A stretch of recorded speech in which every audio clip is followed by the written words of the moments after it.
Hi, my name is Aster. From the 10-year stretch of 1989 to 1999, Disney released a number of animated movies that are, to this day, considered some of their best. Known as the Disney Renaissance, this period is credited with rescuing Disney from financial despair and putting them back in the spotlight. The most notable and influential creation of this time was, without a doubt, the animated musical. While many have looked at the music of these films before, I want to take a look at it through the lens of what I know best: lyricism, the intersection of words and music. Why did these lyrics work so well? What did they bring to the table that elevated them from cute songs to beloved classics thoroughly ingrained into the minds of millions? Let's take a look, song by song, and see what we can find. Before The Little Mermaid, Disney had often put songs in their animated films. However, they did not follow the structure of a modern Broadway musical. I would say they more resemble the sound you find in an Oscar Hammerstein musical, but not the purpose. Though they were pretty, they rarely had the emotional impact, dynamics, or narrative relevance. They more existed for the sake of comedy, catchiness, or a surface-level character beat, though they could be heartbreakers in their own right when they wanted.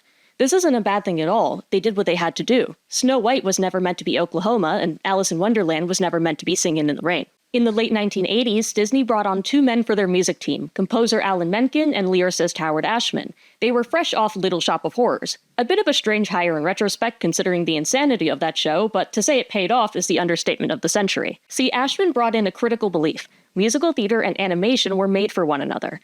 Animated films allowed for the suspension of disbelief needed for musical theater, but also allowed it to exist in whatever scale they wanted. They were no longer limited to a stage. So what does that mean for lyrics? Let's start with Fathoms Below, the often forgotten overture. And if you think I get pedantic about bad things, wait until you hear me get pedantic about good things. I really like overtures. They're excellent for setting the atmosphere. They create mystery and intrigue before the proper opening number. Now, I know this video is about lyrics, but visuals do matter, especially when we're talking about atmosphere. This is all very gray. Gray sky reflecting in gray waters, dulling the colors of the ship. Very foreboding. An interesting choice for sure, since the scene itself is rather lighthearted. Its purpose is to introduce Eric and name-drop King Triton. How does Fathoms Below factor in then? As fitting for an overture, this song is much more about vibe than solid narrative. It's a short sea shanty, and only a few words here are meant to actually be absorbed. Sea shanties are rhythmic in nature since they were meant to correspond with repetitive movement during work. This song uses this rhythm to its narrative advantage in the first line. I'll tell you a tale of the bottomless blue. Notice not just the emphasis, but the use of plosives. A plosive is a consonant created by a burst of air. T and B are examples. Much like the hit of a drum, these sounds are instant, making them great for rhythmic hits. The plosives align perfectly with the emphasized beats of this line. This works to catch our ears. Important since this is our Once Upon a Time reimagined for the nautical theming. No, it's not groundbreaking, but it is a great way to start off this fairy tale. Here's what I mean when I say most lyrics aren't meant to be absorbed. The next line is this. It's hey to the starboard heave ho. Obviously, this serves no narrative purpose. It's there to exist as part of the sea shanty.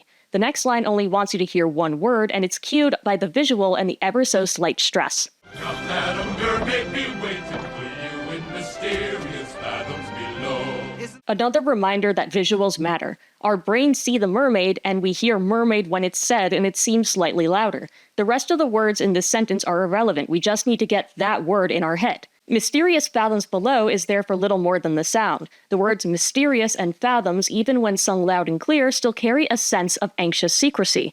Mysterious has that connotation baked in, but fathoms, a nautical unit of depth, isn't a common word. It just has that sound to it. Something worth establishing here is the power of association. Just through sheer exposure, we associate certain phonetics with certain meanings. Fathom, for example, sounds close to a more common word, phantom. Maybe that's a bit of a stretch, but it's little things like this that create three-dimensional images at the sound of certain words, especially in this case, where you're connecting fathom to the mysterious deep sea. Was this intentional? Almost certainly not, but these subconscious details matter. What helps is the way the whole phrase is connected to the music. Now, Madam Mermaid be waiting for you in mysterious fathoms below. The otherwise chipper tone of this melody ends in a lower resolution, an easy way to help us feel pulled under. After the dialogue break, the song concludes on a higher resolution. Mysterious fathoms below. When combined with the visual, this actually creates a cool contrast. The fish that's thrown overboard is now underwater, and we hear the higher resolution from above. I don't know, it's neat. The next lyrical song is Daughters of Triton, which serves to introduce Ariel. There aren't many lyrics here, so there isn't much to discuss. It's just there to show Ariel has wandered off and isn't like her sisters. What's really important, the most important really, is the next song, Part of Your World. Part of Your World, a song nearly cut from the film for being too boring for Jeffrey Katzenberg, is quite possibly the most important song in Disney's history. The song was a message from Disney that said, "We are here for more than pretty princesses." It is the I Want song. It transcended its context to become one of the most iconic musical numbers in history, speaking to people from all stripes who dreamed of one day fitting in. There's a famous clips I've used in a few videos before of Howard Ashman detailing Jodie Benson's delivery of the song down to the breath. It was the first full musical number of the Disney Renaissance, and it needed to make an impact. You get that impact not even from the first sung notes, but from the introductory dialogue. Don't see how a world that makes such wonderful things could be bad. This is a wistfulness you can feel in your bones. It's the best introduction to show the capabilities of this intimate style of musical. Instead of clear, wide projection, we get a song performance that's hushed and narrow. Consider three of the most iconic musicals of the 1980s: Into the Woods, Phantom of the Opera, and Les Mis. Ambitious, complex, kind of bonkers, very in your face. They're spectacles, and they're iconic for a reason. Little Mermaid, though, went a different path. Look at this stuff, isn't it neat? Wouldn't you think my collection's complete? Conversational, plain language. Words like stuff and neat are almost childish in nature. The word neat using the long E sound gives an even more gentle naivete to the line. The rhetorical questions are so universal. We already know exactly what she's asking. If I have all these things I want, why don't I feel whole? So many of us have been there. We're invested in Ariel right away, not because of any bold or spectacular language, but because of the vulnerability. Wouldn't you think I'm the girl who has everything? That vulnerability is absolutely key to this song. There's an interesting element in this line. It ends with the word everything. Any songwriter can tell you the word everything is abysmal, so useful, yet almost impossible to end a line with. It has no rhymes, even slants her out of the question. Why would Ashman use it then? Because it's open and inconclusive. It's an empty word. You already know it's not going to be rhymed, but that's the point. Everything doesn't mean everything to Ariel. Something is missing. Look at this trove, treasures untold. How many wonders can one gather? This couplet shows off some alliteration, trove and treasures, wonders in one. It's more poetic than both the preceding lines and the ones following it, another reflection of Ariel's wistfulness. It fits since she sees these objects as a representation of the world she finds so magical. Looking around here you think, sure, she's got everything. The direction shines here. The casual spoken shrug of sure breaking the flow of the melody is dismissive and blunt. If this were sung normally, it wouldn't fit. You wouldn't notice it as much. It needed to be an aside for the sake of characterization. The instrumentals even softened so you could hear it better. And again, ending on everything for the emptiness of the word. The next lines go back to the childish language. Originally, Ariel was supposed to use more eloquent terms to describe her collection, but this was changed since Ariel was getting her information on these items from a rather unreliable source. I've got gadgets and gizmos aplenty. I've got who's its and what's its galore. What matters here is the contrast with the last line of the stanza. No big deal. I want more. Such a simple statement, yet it means so much. The contrast of such plain language after goofy words like gizmos and thingamabobs makes it stand out even more. On its face, I want more is vague and shallow. It can be about anything. It's the contrast that matters. Again, look at the delivery. The previous line is spoken over no instruments, while this is sung over a swell. We recognize that more is immaterial without it being said, which is why the line is so beautiful. And even more beautiful is the line directly after. I want to be where the people are. The little chimed chord underneath is what gets me, personally. You can barely hear it over the lonely woodwind. The dreaminess of it tugs at you. Benson uses a breathy delivery for this line, likely going against everything she learned as a Broadway singer. It's half-spoken, really. There's no power behind it, only loneliness. And that little chord and woodwind makes it all feel so small. What strikes me most about the lyric itself is the word people. Not humans, but people. You would think mermaids are also people. In the intro, a sailor even calls them mer-people collectively. This is so crucial because part of your world is not about wanting to become a human and marry a prince. It's about wanting to feel like a person, like you're part of a societal group as someone who matters. Now's a good time to talk more about vulnerability. It's what makes this song so poignant and memorable. Vulnerability is a scary thing even if you're writing a character, because in order to dig that deep, you need to pull from yourself, your experiences, or someone else's experiences. More than that, you can't hide it. I'll use a comparison to show you what I mean. Now, I mean absolutely no ill will towards this song, it's fantastic, but I Dreamed a Dream from Les Mis. We will live the years together. This song is slow and it's a solo, but it's also clearly made for the stage. Each line is clear, it's held, and the lines get louder. The lyrics become metaphorical and impersonal as the song goes on because it's really more about a collective struggle. It's grand and thematic. Part of Your World, on the other hand, looks inwards. It's not commentary, it's the earnest words of a single person. A lot of people say this song was inspired by Ashman's experience as a gay man in the 80s, especially since he had just been diagnosed with AIDS. While I don't want to make a statement so absolute since the man isn't around to confirm or deny it, the lyrics certainly feel real, and that was the goal. John Musker said that during Ashman's demo performance of the song, it was like he became Ariel herself. Menken stated in an article for Playbill, "I do not like to write songs for kids at all. I'm terrible at it." He goes on to share how an attempt at cheering up his daughter with a cheesy pick-me-up tune came off as, quote, incredibly tone-deaf and brain-dead. The real secret to writing these classic children's film songs was writing for the child in all of us. Part of Your World is about something universal, something anybody can relate to at any age. It far more resembles the character-focused songs of Broadway's golden age than it does its contemporaries. People are.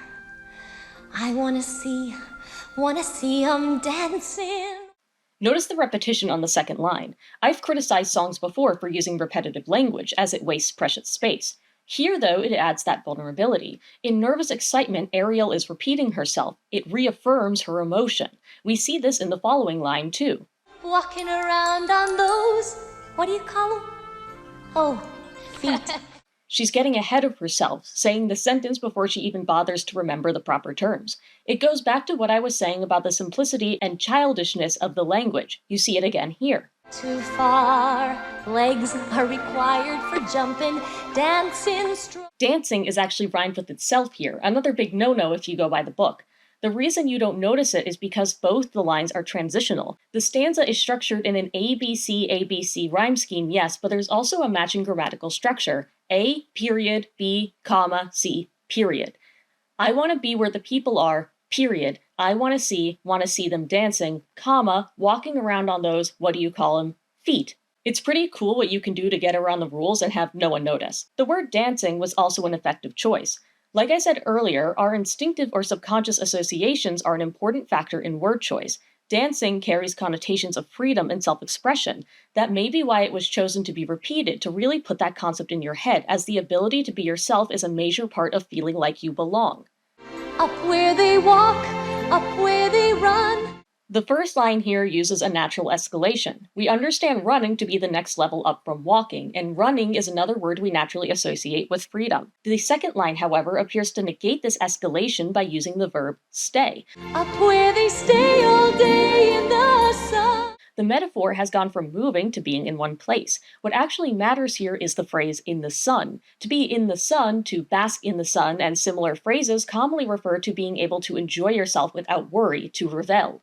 Moving freely is one thing, being actually able to stay in that freedom is another. Of course, there's also a pragmatic explanation for this, as there often is. Run and sun are easy rhymes, and stay all day provides a nice internal rhyme in the meter while also being a logical build-up to in the sun. It's another couplet that seems simple, but is actually a demonstration in how technical skill can be elevated by an understanding of semantics. Wandering free, wish I could be. The freedom connotations build up to the word free itself, that much is obvious. Wandering, besides being 3 syllables to fit the meter, is also effective because wandering means the ability to aimlessly walk around, which once more requires a level of physical and societal freedom. Part of that world. Part of that world isn't notable for being the title of the song, it's notable for not being the title of the song. It's part of your world, not part of that world. The word your isn't actually used until the reprise where she's singing about Eric. My more practical side thinks this just sounds better, it carries more weight in the title track. I'm not about to write a paragraph on the word that.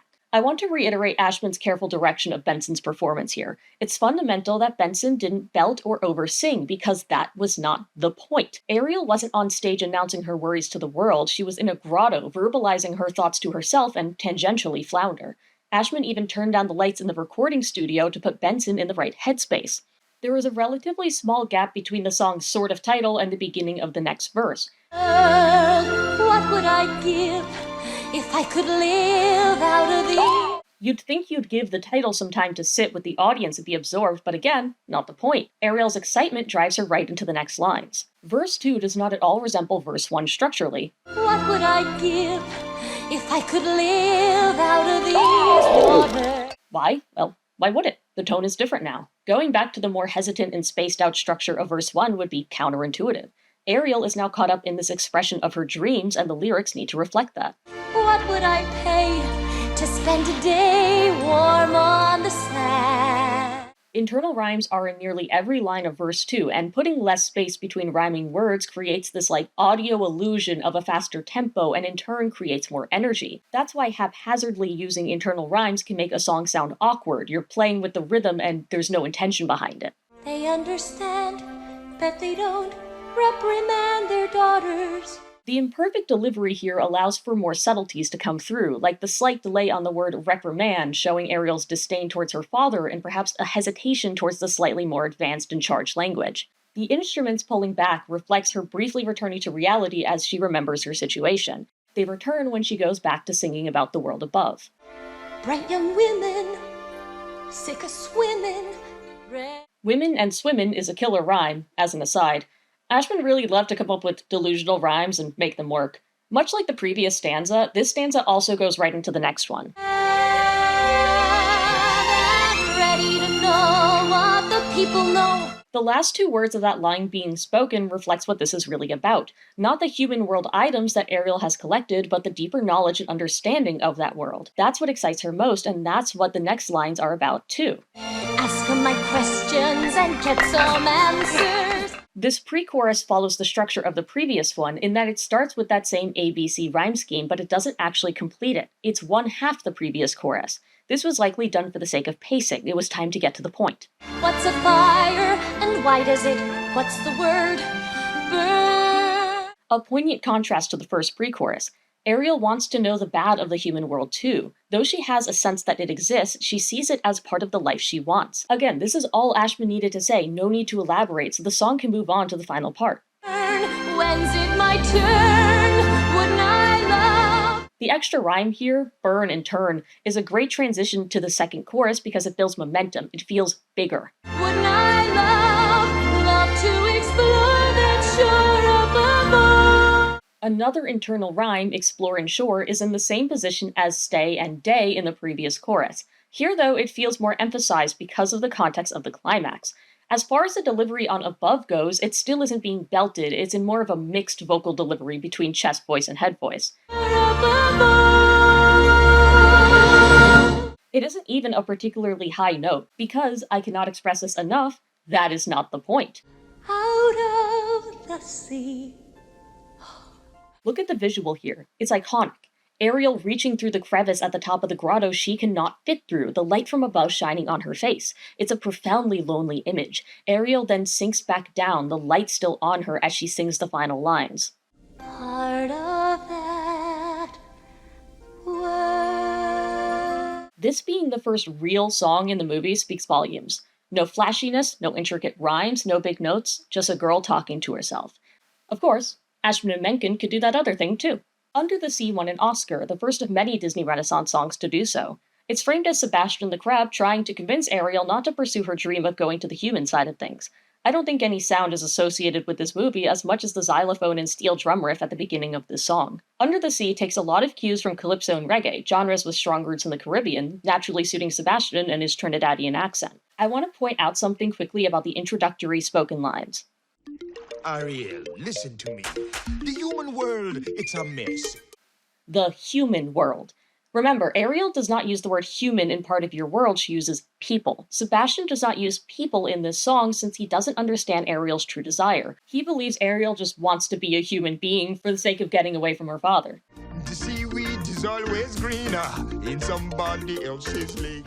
Ashman must have had a real blast with all the underwater terminology he could throw in. I know for myself, I love when I get to use a theme and use all the fun words associated with it. Thanks to the words seaweed and greener here, there are 3 instances of the long E vowel in the first line, which is great for catching attention. Seaweed and its notable sound quickly trains us to listen for that part in each line. You dream about going up there, but that is a big mistake. If we follow that rhythmic sense of attention established by the first line of the song, we're drawn to the words somebody, dream, and that. Samuel E. Wright, the singer, is able to emphasize these words properly because of the natural meter. But that is a big mistake. That line leads into the next stanza, which tells us the key idea that Sebastian is trying to communicate here. Just look at the world around you, right here on the ocean floor. The rhyme scheme of this song in its verses is very simple. We'll get into that in a bit. Such wonderful things around you. What more are you looking for? More importantly, though, this song is a foil to Part of Your World. It's a contrast stemming from similar ideas. Look at the world around you, and such wonderful things around you directly mirror, looking around here you'd think sure she's got everything, and I don't see how a world that makes such wonderful things could be bad. Sebastian was there for Part of Your World in the background, so it makes sense that he'd be using language from it. It speaks to Sebastian's ignorance at this point, at the start of his character arc. He doesn't understand why Ariel would want to leave when there are so many superficial aspects that he loves. The word wonderful comes up in both songs, but they don't mean exactly the same thing in both instances. The items from the world above fill Ariel with wonder, the feeling you get when your imagination is stirred. In Under the Sea, things are wonderful as in generically great. He doesn't know what more Ariel could ask for than generically great. Of course, what Ariel really wants is to explore this dream. You dream about going up there, a concept she can't quite grasp yet beyond her imagination. We see contrasting language in the chorus as well. Up on the shore they work all day, out in the sun they slave away. This is a callback to another 2 lines in Part of Your World, specifically the 2 choruses. Up where they stay all day in the sun and love to explore that shore up above. Sebastian doesn't understand that Ariel's concern has nothing to do with potential hardship. Remember, Ariel says she wants to know about fire and why it burns. She wants to know the good with the bad, as long as she feels she belongs. The threat of labor doesn't register to Ariel since working in the sun still means she's out in the sun. The sun means something different to her. He can't reality check her like this. While we're devoting full time to floating under the sea.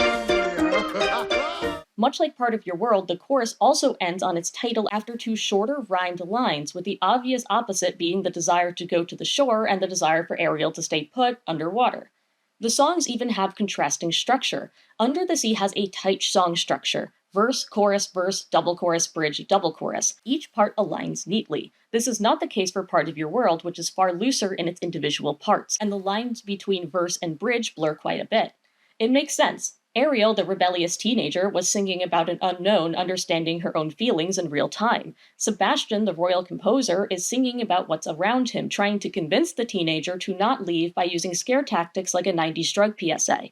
Sebastian also uses more definitive language than Ariel did. Look at the start of verse 2. The fish on the land ain't happy. It's hot 'cause they in the bowl. The fish are all happy here. The fish on land are sad. Simple, but direct. Sebastian never substitutes any terms or stops himself to remember a word. He also has backup, other fish to sing with him.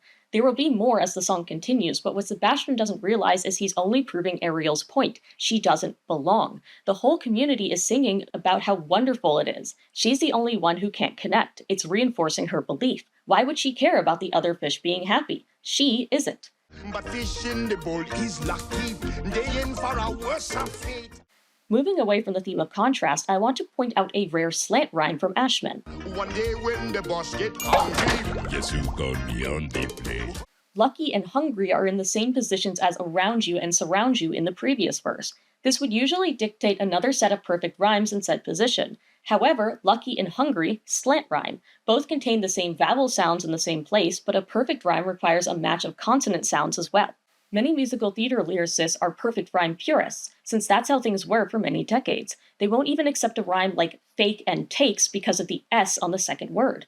Ashman was mostly like this too, so why the slant?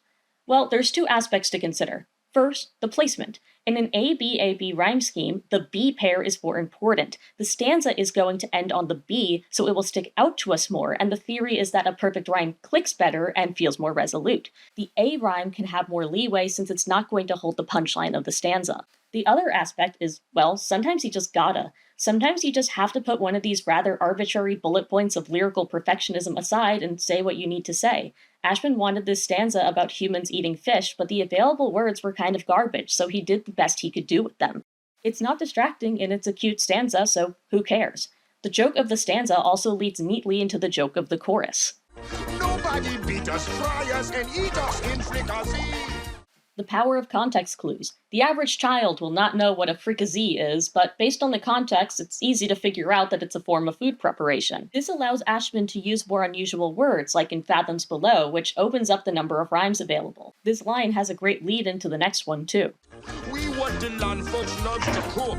Under the sea, we have to hook up. The joke continues in a natural, snappy way. Ashman is absolutely in control here, and we can see that in what may be the craziest rhyme in his career. Even the sturgeon and the ray, they get the earth and start to play. We got the Sturgeon and urgin is the most insane perfect rhyme I've ever seen. You're not going to find that in any rhyming dictionary. That's a rhyme born of pure creativity and a ridiculously strong grasp of language. My guess is he first wrote some version of they get the urge and start to play, and then came up with Ray as a rhyme for play. The previous choruses don't have the second middle rhyme in this position, though. It's likely that he wrote urge and the word sturgeon hit him like a train, and then he used the versatile pronunciation of and to complete the phrase.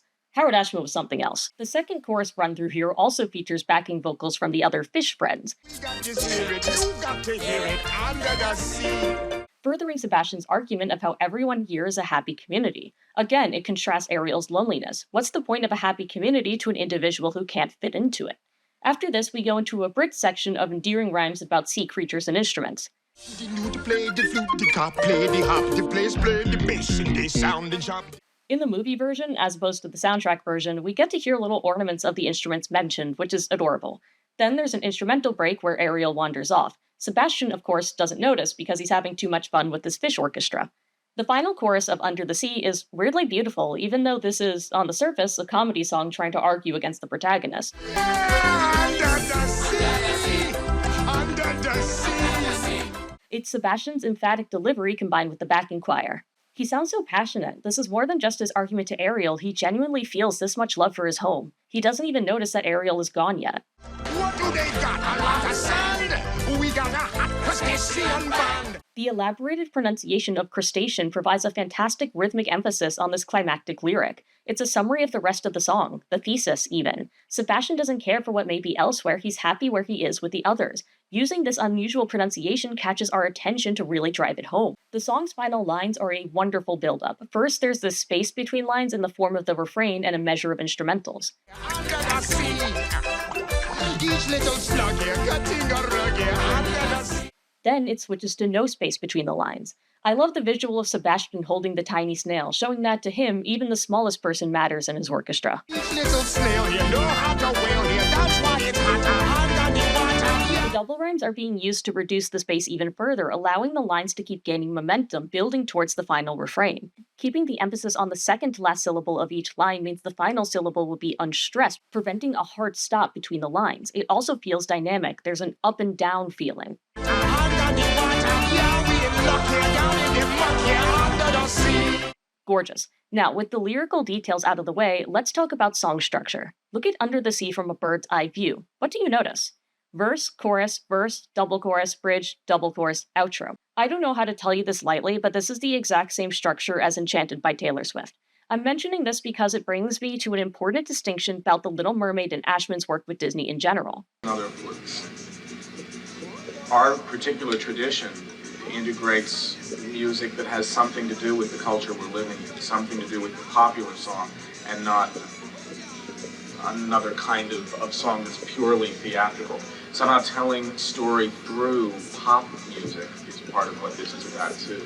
There was a time, long ago, where the flavors of Broadway and the flavors of pop music were pretty close. Then, after the Golden Age ended in the 60s, a schism formed.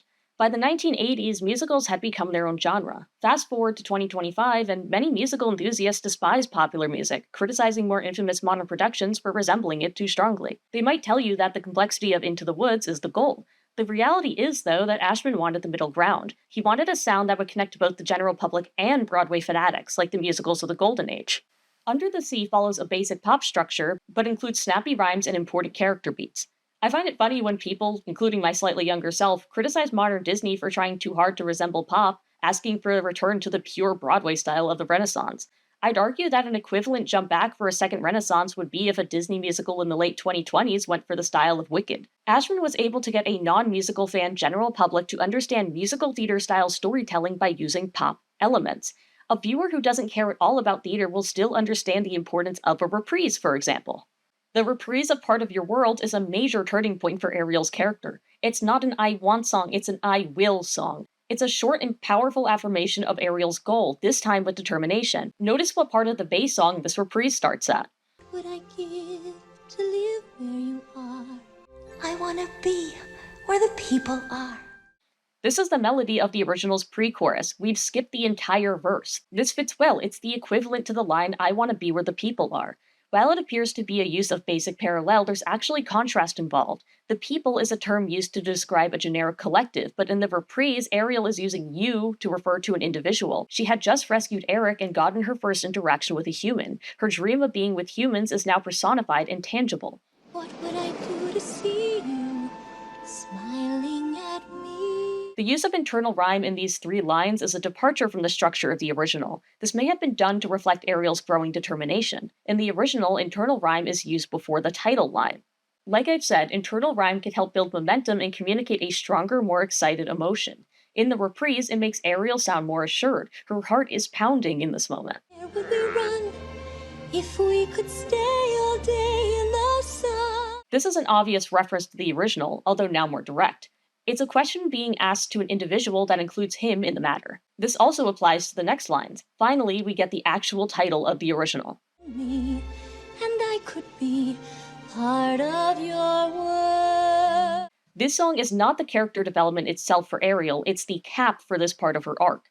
It's a misconception that musical theater songs need to be the main method of pushing the story forward. If it's not a fully sung through production, that's actually the job of the script. The point of the songs usually is to emphasize the emotional highs that come with the development. If you left all the development to the songs, you'd never really be able to go in depth. I don't know when, I don't know how. This isn't a line that's actively pushing Ariel's arc forward, it's more of a powerful acknowledgement of her arc. But I know something's starting right now. Ariel has made up her mind. She knows she'll do everything to get what she wants, opposition be damned. Watch and you'll see, someday I'll be That's why when we get that big final conclusive line, it feels massive. part of your world. An iconic visual, an iconic line. Jodie Benson can finally belt because this isn't Ariel quietly musing to herself, it's Ariel proudly announcing that she's ready to follow her dream. Earlier, we watched Ariel be vulnerable and pour her heart out. We felt for her and even connected to her, thinking about her own struggles. Now we get to see and hear her resolve. Even in the stormy weather, she is undeterred. The original version of this reprise, which we have a demo of, is far more melancholy. I'd give my life, I'd sell my soul, 'cause I'll never be part of your world. This version wasn't used because the directors wanted to show Ariel's determination. I believe this choice is what defined Disney magic during the Renaissance. It's not wishing on a star, it's jumping on opportunity. It's challenging what seems permanent. It's being faced with a pivotal moment and making a choice. Thank you for watching part 1 of this lyrical analysis of The Little Mermaid. Being able to break down incredible lyrics like these is rewarding, so I appreciate you for taking the time. Subscribe for more musical analysis. Have a wonderful day.